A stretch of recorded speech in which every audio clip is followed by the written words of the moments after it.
Okay, so in this video, me and Arson are going to be looking at reels and videos he has sent me, and we're going to be having a conversation about each of the videos and just seeing what conversations spring up from all of these reels. Okay, so let's go ahead and start with this video here. This one is about Neuralink. So Neuralink is a company that was co-founded by Elon Musk. That's not the video. And they're doing brain-computer interface. This video is about the progress that they made with brain-computer interface, but in the context of animals. We're going to be looking at a pig that has a Neuralink currently implanted in its brain and is talking to computers from its brain. Okay, I keep getting the wrong video. Let's try this one more time here. Hopefully it works this time. No. Okay, I think I have a better strategy here. Move to another tab. Okay, I think I got it that time. I think what could be interesting is just opening up a bunch of tabs there with everything preloaded and then move in one tab at a time. That seems like a good plan. Okay, I'm going to unmute it here. So this is part 3. Be healthy, happy, and indistinguishable from an old pig. Oh, thanks, Sergeant. Here we go. Great. Okay. Great. Okay. This is the high energy. All right. Girlfriend, thanks for coming out. So the beats you're hearing are real-time signals from the neural link in Gertrude's head. So this neural link connects to neurons that are in her snout. So whenever she shuffles around and touches something with her snout, that sends out neural spikes, which are detected here. And so on the screen, you can see each of the spikes from the 1024 electrodes. And then if she shuffles around, touches her snout on the ground, or you beat her sister, take a look, then you can see the neurons will fire much more than when you're not touching the sound. And that's what stations the beeping sound. All right, cool. So as you can see, we have a healthy and happy pig, initially shy, but obviously high energy and loving life. And she's had the implant for 2 months. So this is a healthy and happy pig with an implant that is 2 months and be healthy, happy, and indistinguishable from an old pig. Okay. Oh, thanks, Dorothy. Is that a success story? Great. So that's the first video. What are your thoughts after watching that video? Why I sent it to you? Not that impressed by beeping sounds from pig sniffing. So those are your thoughts. You don't know why you sent it to me, and you're not impressed. So that's why you sent me the video. I don't remember. I sent this to you in May. Maybe in May it was impressive. After so many days of AI changing the world pretty much on a daily basis. And I'm looking at all the stuff that's unavailable. I'm guessing that the stuff that you sent is me no got longer taken down. available. Oh, or is no longer as revolutionary as it was. I don't know. Try clicking one of those unavailable links. Wait, I want to keep talking about Neuralink and this video. So I read that Neuralink is supposed to start human trials really soon. Sure, it's a pig. There's extra beeps when it roots around for food. But next we're going to be testing this on humans. What are your thoughts on implanting these into people? I don't think it's something that I would want. I guess when somebody has no other option but to have a need for that kind of an interface, like when they're sniffing stuff and they need it to beep. No, Arson. The first use case is going to be people who don't have use of their limbs. We were just watching this video about this guy who had this big cord sticking out of his head. The demo here is of a pig sniffing and the system beeping. Yeah. So how does that map over to being useful to people? A better video than this is the one where they taught chimps to play Minecraft. Did you see that one? When you are able to interface a chip's brain into Minecraft so it can control the character in the game with its brain, and reward it for making progress in the game, chimps are gonna do some killing and killing some cows in Minecraft to get the reward. I haven't seen that. Okay. So it's not just about pig sniffing, but it's about being able to interface with technology in a way that we weren't able to before. So here's what I mean. Okay. There's another technology being worked on to help people communicate with animals. Okay. So literally an animal people communicating device. You can say into this phone, hey, Rocket, bring me a beer. Okay. And the phone would make whatever sounds for that dog that would say, hey, come here. So, kind of like when you merge these two technologies of AI being able to translate English into, let's say, any other language, and then human brain interface, you're all of a sudden able to have a sidekick dog that you're able to control with your brain. So, that's like the human, that is the future. Okay, so what I'm hearing you say is you say, "Hey, come here," and AI translates that to like a woof woof woof, Yes, and exactly. that's how the dog knows to come here. But if you get Elon Musk's implant, you don't even have to say it. All you have to do is think it. I don't see that kind of functionality based on the demo that we just saw. I know.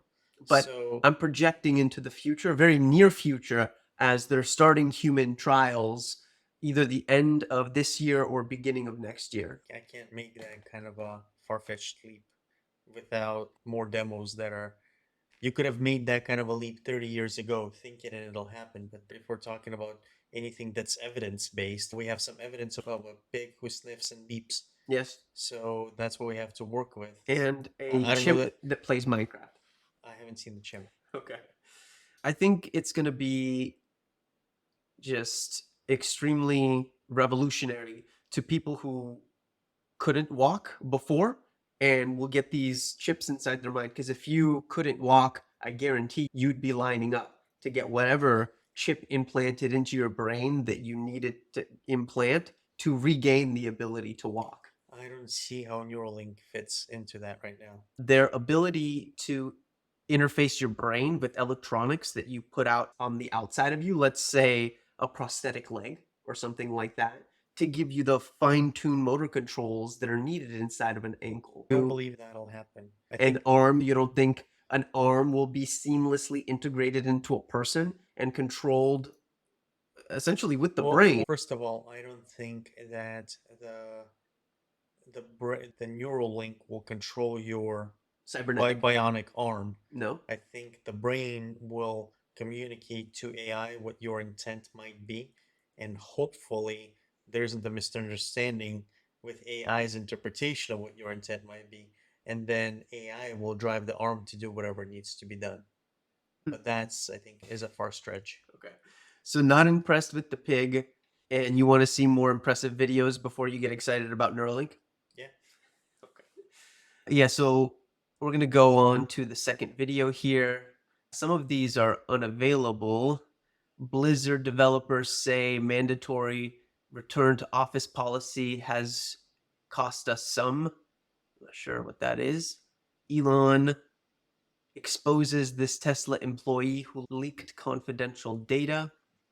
I don't know who this guy is, so I'm going to click this. Sofa Brain? So let's send this down to the other tab. Okay. AI tools. Of a backyard and went to sofabrain.com. I uploaded my photo using these options and it will come up with new ideas of what you can do with your space. Sofabrain AI has analyzed millions of designs, so you can use the hottest design trends of 2023.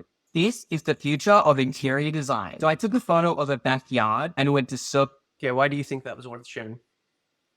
I think it's like augmented reality. I think it's an interesting tool. Maybe you were talking about getting a designer, an interior designer. I think we maybe had that conversation at some point, and I thought that this could be a tool that you would find useful. I used it and it sucked. Like, the idea is cool. Feed this in, get different ideas. But all the stuff it was giving me was either weird or didn't quite fit inside the room or was really not practical. Almost like it making stuff up. Like, not a real piece of furniture, but just something where it like butcher pieced a bunch of like things that could maybe work, but not in any type of practical level. What would be interesting is if you could be like, oh, use AI furniture, and it decorated that space with something like from IKEA or something along those lines. Yeah, so there's a really interesting idea. And I'm sure that some brand that wants to sell you furniture will figure out a way for you to take a picture and then give you like, oh, it can be all of this with all of our stuff. Do you see yourself using anything like that in any apps that you want to build? No, I don't think so. First, I don't know how to do that, first of all. So can't really go down that path, I think, at this point. Okay. So I'm unimpressed. Interesting idea, but didn't really give me anything practical, at least a few months ago when I used this. So I don't know what this video is. Bro really turned 69 into. Okay, so why'd you share this with me? I don't This know. guy created out. Okay, this seems like complete BS, but Alright, let's see it. but let's see. So click it, and while it's loading, send it to the other place. Okay. This bro made a bunch of money. Less than a week. This is crazy. His name is Red Mankind on Twitter. Exactly 2 weeks ago, he gave ChatGPT a budget of $69 and asked it to make the next great meme coin. He asked ChatGPT for name suggestions, then had a Twitter poll with the names and Meme coins. Turbo Toad won. Then he threw that info into an AI art tool called Midjourney. AI created this logo for him. Came up with tokenomics for the coin, the white paper, and taught him how to code. And then on April 29th, exactly 1 week ago, he finally launched the coin. Turbo coin. Crazy.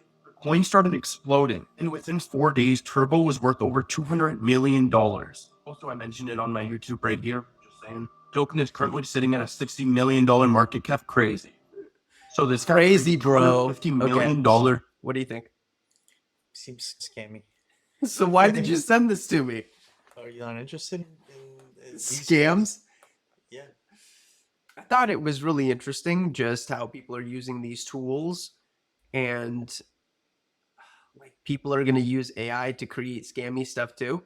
And clearly, like, there's no value behind this crypto, but somehow he built up the hype around it to.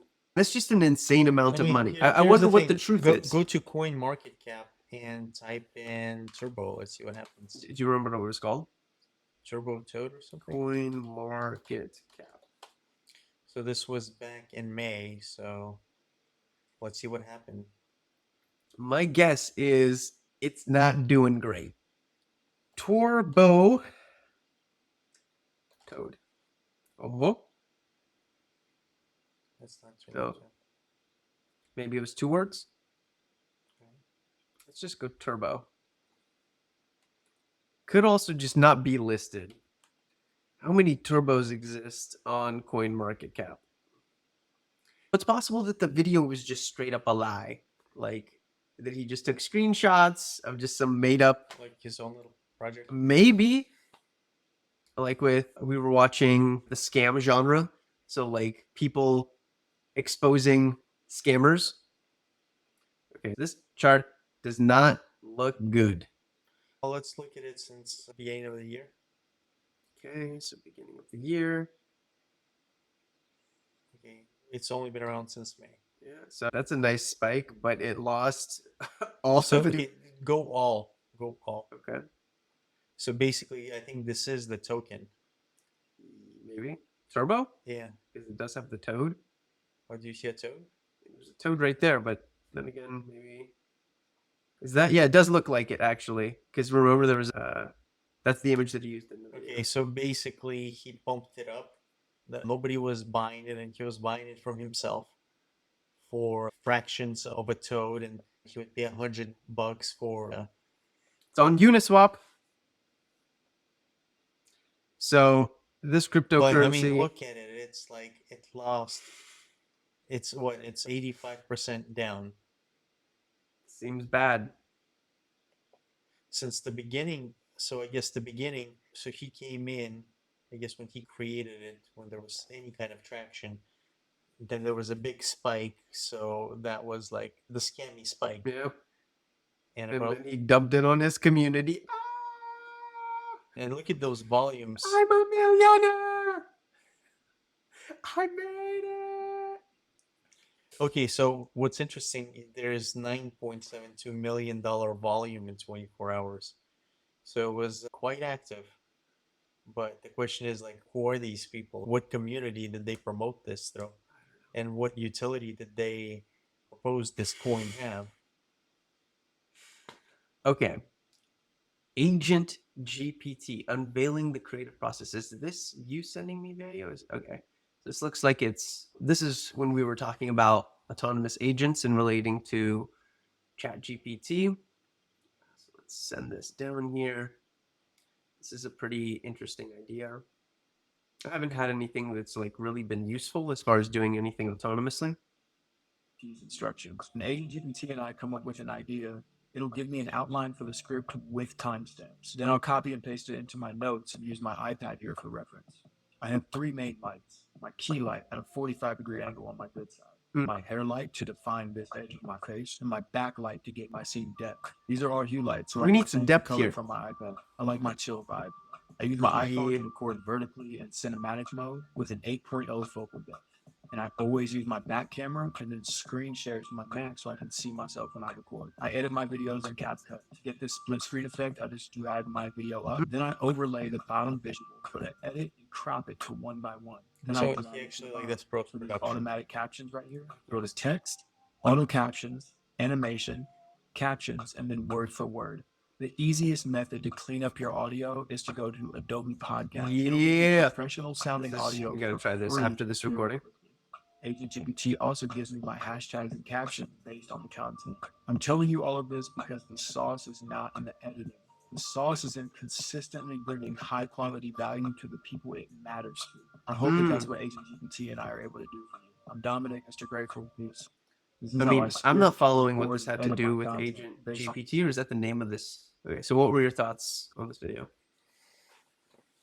I don't have any thoughts on this video. So why'd you send it to me? I don't remember anymore.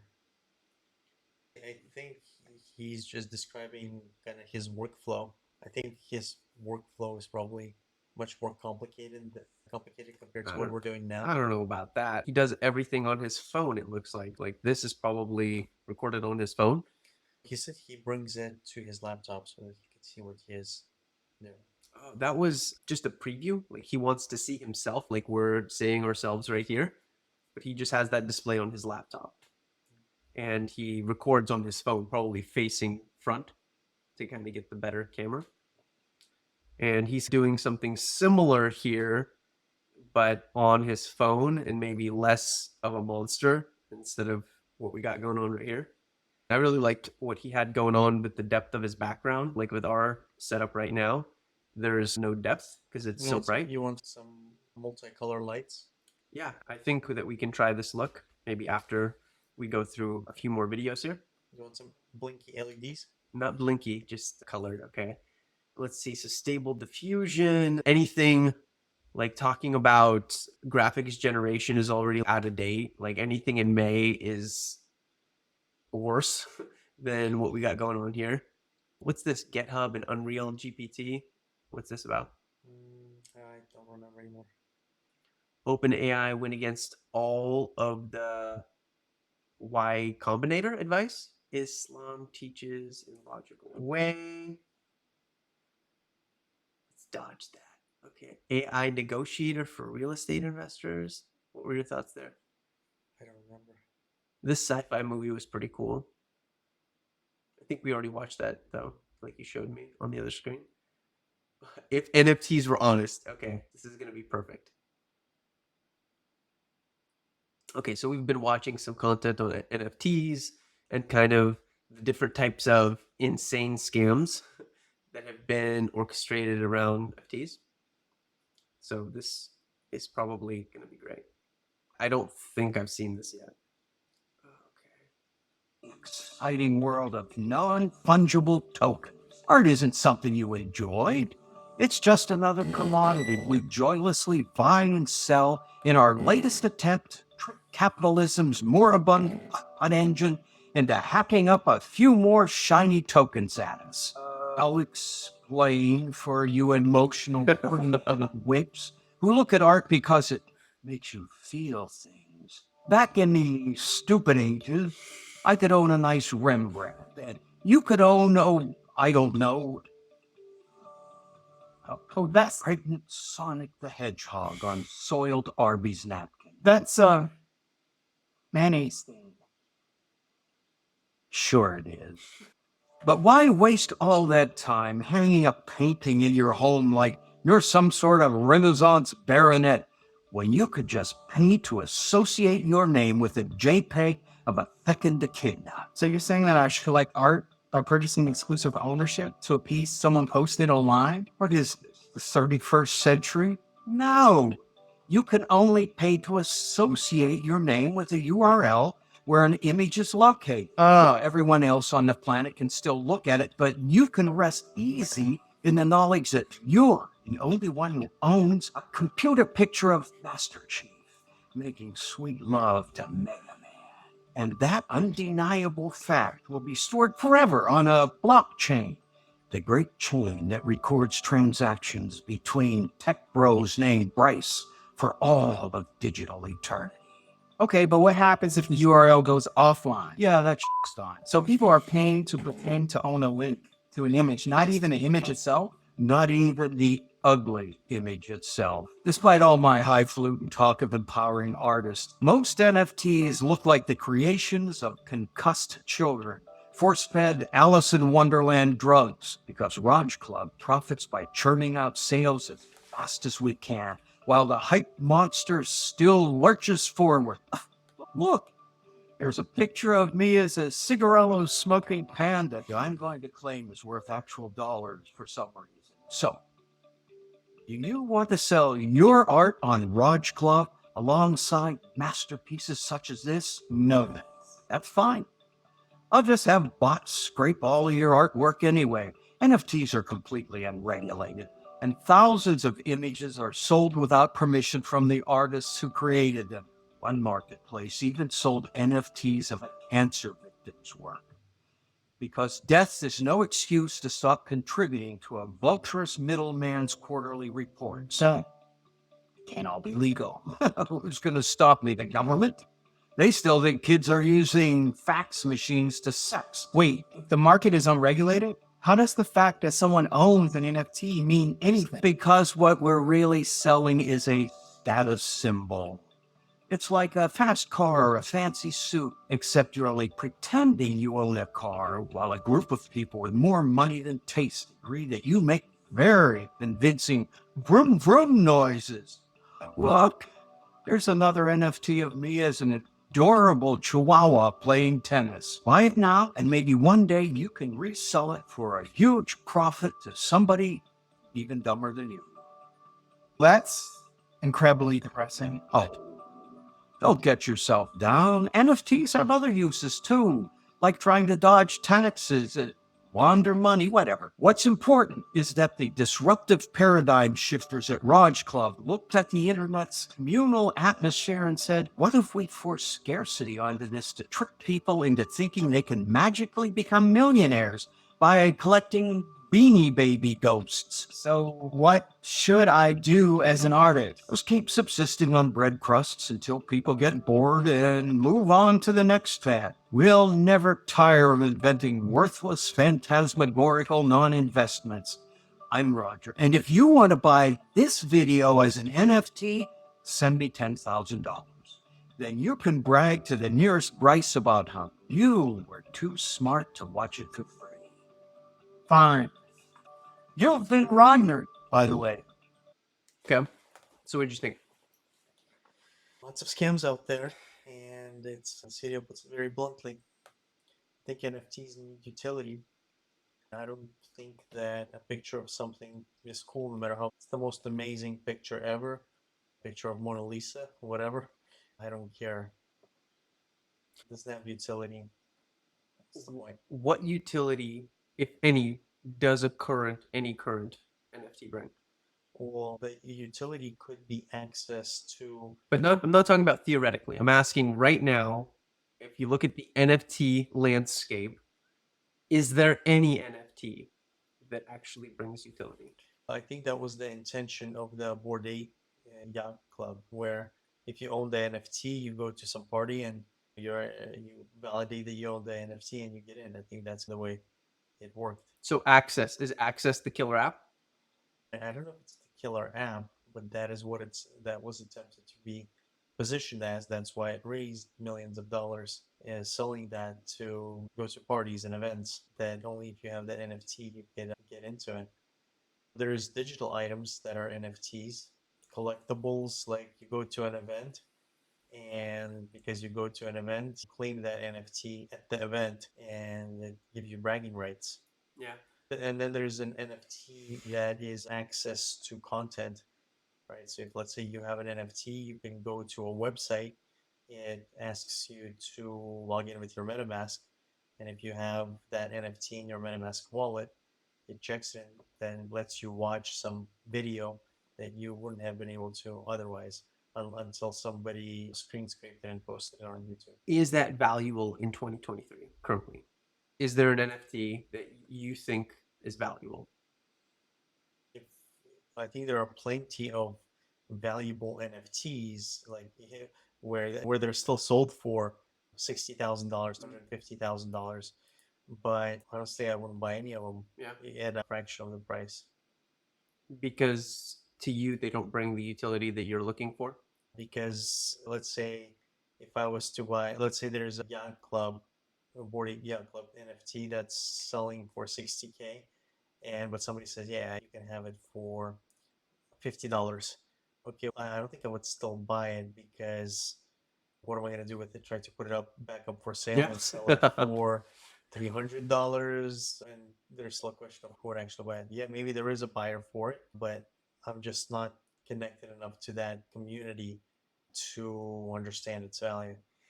So if you look at popular games like Roblox, Fortnite, it would seem like it makes a lot of sense to turn all the digital items in that game into NFTs. However, whoa, wait. None of these companies, or neither of these companies, have opened up their ecosystem to trade on a broader market. It's all closed systems that they control, that they force their users to buy their coins to get these products and essentially store them. I don't even think users that have skins or people that buy things on Roblox, I don't think they own any digital value, even though they buy these things with their coins currently. Okay. So what do you think is up there? Does it ever make sense for these large corporations to be like, oh yeah, we'll allow you to trade all of these digital goods on the open market? What does it value? For companies like Roblox and Fortnite, they're not going to re-engineer their entire infrastructure to all of a sudden support NFTs. And But will they eventually? We're talking, let's say in the next 12 months. You don't think that's in the cards? Not for Fortnite, not for Roblox, not even for Minecraft, right? They say that this is not something they even believe in. They say that they're anti NFTs. They don't like the idea of scarcity. I think NFTs make sense for the Web3 community who care about that, want to play that, who actually want to speculate on the crypto markets. But I don't really see that as a something that a lot of people are jumping into right now. So is this just FUD? And is there going to be NFT summer after this NFT winter, or are NFTs in the ice age forever? I don't know. Is it going to go the way of torrent technology? Torrents, they were going to change the world. As we were talking about earlier, it's not really being used. Like people just buy services like Netflix and Hulu, and they pay the small amount of money for like consistency because they want to just be able to push it and it just work 100% of the time. I wonder if technologies like NFTs are just almost like what getting a movie from a torrent is when compared to like just of paying the amount and just grabbing the content from Disney or Netflix or something like that. I don't know. I don't know if NFTs will at some point have a resurgence, and for what specific purpose. I think it's gonna have to be more than hype, more than speculation. Yeah, they've gotten a black eye. If we look at like Logan Paul and KSI and Crypto Zoo, if you just unpack that story, it's intense how ridiculous that entire project and how that kind of played out is pretty absurd. So the space has gotten a bad name by like charlatans coming in and just creating garbage projects that don't really help people. So I wonder if the space will ever recover. I hope so. I think it's a really cool idea. Something that he said in that video is it's about buying a car or new clothes. We get it because of the status that it gives us. The world that we're living in, with getting people's attention being like the new form of currency, the way that we're able to project online actually becomes even more important than the way that you project the people physically to you. Because how many people see what car you drive, what clothes you wear? Not that many when you compare it to the way that you project yourself online. Then thousands of people see you. Isn't that what Instagram was all about? It's showing off your stuff via pictures. Yes. So you can still flex with material possessions.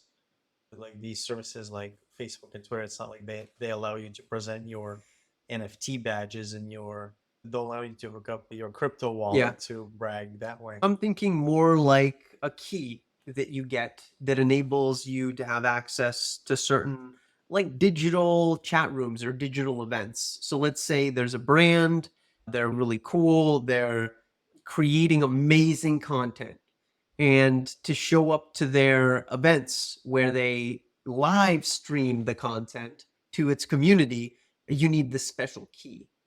And you like, let's say they don't record it, and the only way to see it live is with this like master key. Yeah. And that key is an NFT. Yeah, but the problem with that is that alienates a lot of the people who would be fans that don't want to set up a crypto wallet.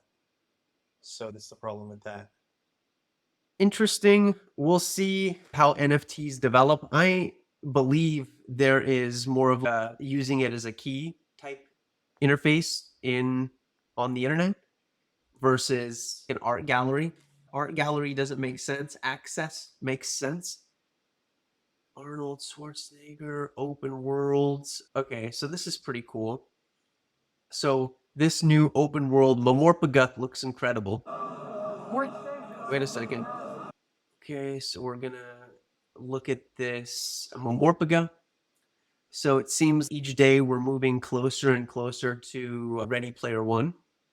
And with AI being able to pretty much pretend to be a person and live its own life in a simulation and kind of give unique text in response to something. Seems like it's kind of gets us one step closer. What game is this? I don't know. You sent this to me. It looks pretty cool. Like he doesn't like dragons. Time manipulation. Oh yeah. Okay. So you have no recollection of. I just want to know what is that game? That's what I want to know. I didn't see. Okay, so an app that I was looking at was it was similar to Midjourney, but instead of creating 2D pictures, it creates like 360 pictures. So that in a prompt you type in alien mushroom world generate, and it creates like this 360 image so that if you have a headset on, you literally step into a dynamically generated world. Now, it doesn't have any depth, right? Because it's all one image that goes all the way around you. But I would imagine with what we've seen in Runway as of late, which is pretty much dynamically generate video on the fly, it isn't far-fetched to think that not only can it generate just one image within that world, but based off that one image, could add depth dynamically via AI. So it's like you're generating a world on the fly. You're stepping into that world. And with the kind of AI revolution enabling you to create a brand new character that has a history, like we were looking at that application that took Morpheus from the Matrix and could enable an NPC to think and answer and talk like the character Morpheus. So taking that same idea and populating this world that you've created with all types of different characters, you are creating a really unique experience from, I don't know, like from scratch via a prompt. So it goes from image generation with a prompt to like world generation with a prompt. It would seem as though the next, I don't know, stage of these online worlds is going to be people generating worlds on the fly and then inviting other people to their own custom adventure that you generate with prompts on the fly. Obviously, they'll need to figure out how to make it like fun as far as gamifying it to be interesting. But the idea that you can create your own story and all of a sudden you don't need to be a game developer to create really engaging stories and interactions seems like we're entering in to a renaissance of human creativity when you remove the complexity out of creating worlds and creating games. I think at least the first generation of that, if that comes to be, is going to be kind of like when you ask ChatGPT to do something and it give you something pretty generic. Okay. I don't think, and I think everyone who asks ChatGPT, it gives them the same kind of templated response.